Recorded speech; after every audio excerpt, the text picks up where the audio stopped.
Hello जी, good morning. सो day 27 के साथ आज हम आए हैं अपडेट के लिए। आज जो था कॉलेज में एक स्कूल आया हुआ था। सो उसी के कुछ बच्चे थे और उनको हॉस्पिटैलिटी से रिलेटेड कुछ काम करवाना था। तो हमने 2 सेशन इनको कंप्लीट करवाए, एक मॉकटेल से रिलेटेड और एक आपका नैपकिन फोल्ड्स। सो ओवरऑल ये काफ़ी इंटरेक्टिंग सेशन रहा। सो इसके बाद हम आ गए एक कूलर लेके, जिसको हमने थोड़ा सा पहले ही स्क्रूज़ वगैरह को लगा लिया था, बट ये स्क्रूज़ वगैरह हमसे लग गए थोड़े गलत। ओके, और वो हुआ क्या कि जो फ्रंट में पार्ट लगना था, ये होल देख रहे हैं आप, ये बेसिकली फ्रंट में जाने थे, बट हमने बैक साइड में इसको अटैच कर दिया और इसकी वजह से फिर ये हमें दोबारा ठीक करना पड़ा। उठा लिया कूलर, लिफ्ट में डाल के रूम पे ले आए और फिर दोबारा लग गए मेहनत करने में, क्योंकि जो पार्ट्स थे वो हमें फ्रंट वाला बैक को करना था अब, और बैक वाला पार्ट को फ्रंट में करना था। तो अगेन अब पहला टास्क यही बन गया था कि जो स्क्रूज़ वगैरह हमने अच्छे से टाइट कर दिए थे, इनको दोबारा से खोलना। ठीक है, तो मैं और हमारे मनोज शेफ दोनों एक साइड वो लग गए काम करने में और दूसरी साइड मैं लग गया। काफ़ी मेहनत करने के बाद, मशक्क़त करने के बाद में ये नट्स, ये स्क्रूज़ वगैरह खुले, बिकॉज़ ऑलरेडी हमने इनको काफ़ी अच्छे से टाइट कर दिया था। एट द सेम टाइम जो इसके कॉर्नर्स थे वो काफ़ी शार्प थे, जो एजेस थे। सो हाथों को बचाते हुए भी ये काम करना था, बिकॉज़ बहुत ज़्यादा अगर टाइट एकदम से हम कर रहे थे तो हाथों की उंगलियां और हथेली जो है वो काफ़ी हर्ट हो रही थी।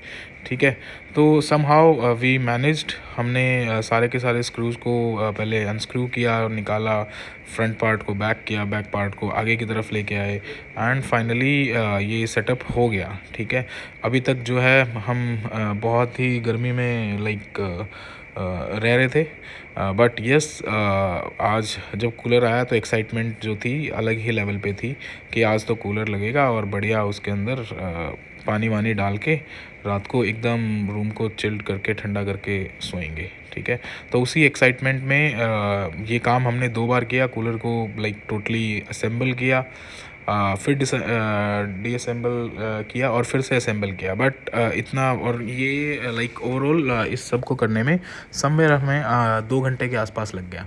ठीक है, बट फिर भी ये 2 घंटे का टाइम हमें कुछ एक्स्ट्रा नहीं लगा। मज़े मज़े से हम दोनों मिलके ये किए जा रहे थे। और प्लस वो एक्साइटमेंट जो इवनिंग की एक्साइटमेंट थी कि ये जब पानी डलेगा, कूलर ठंडा होगा, वो सारी चीज़ें होंगी, तो वो एक्साइटमेंट हमारे यहाँ पे बनी हुई थी। साथ ही साथ में हमारा प्लान चल रहा था कि यार आज तो खाना वाना तो हम बना नहीं पाएंगे, तो क्या किया जाए। तो वी प्लान्ड कि पहले हम ऑर्डर करेंगे बाहर से, बट जब हमने स्विगी ज़ोमेटो पे रेट्स देखे तो वो काफ़ी हाई थे आज, ना जाने क्यों, may be due to some specific reason, but अभी इस पर्टिकुलर टाइम पे काफ़ी हाई रेट्स थे। ओके, जो नॉर्मल डेज़ पे हमें पहले मिल जाता था वो ऑलमोस्ट 100-150 रुपये, या ऑलमोस्ट 200 रुपये आप कह सकते हो। कुछ इस टाइप से प्राइसेस हाइक थे। सो कूलर हमारा जो था वो फाइनली असेंबल हो गया, बट पानी डालने से पहले हम इसको एक ट्राई देना चाहते थे। सो इसको एक प्लग पॉइंट में लगाया और टेस्ट किया, ट्राई किया कि भाई चल रहा है या नहीं चल रहा है। ओके, तो ये प्लग को ऑन किया, प्लग को हमने स्विच के अंदर प्लग को हमने प्लग इन इसको प्लग किया और ये सक्सेसफुली हमारा चल गया।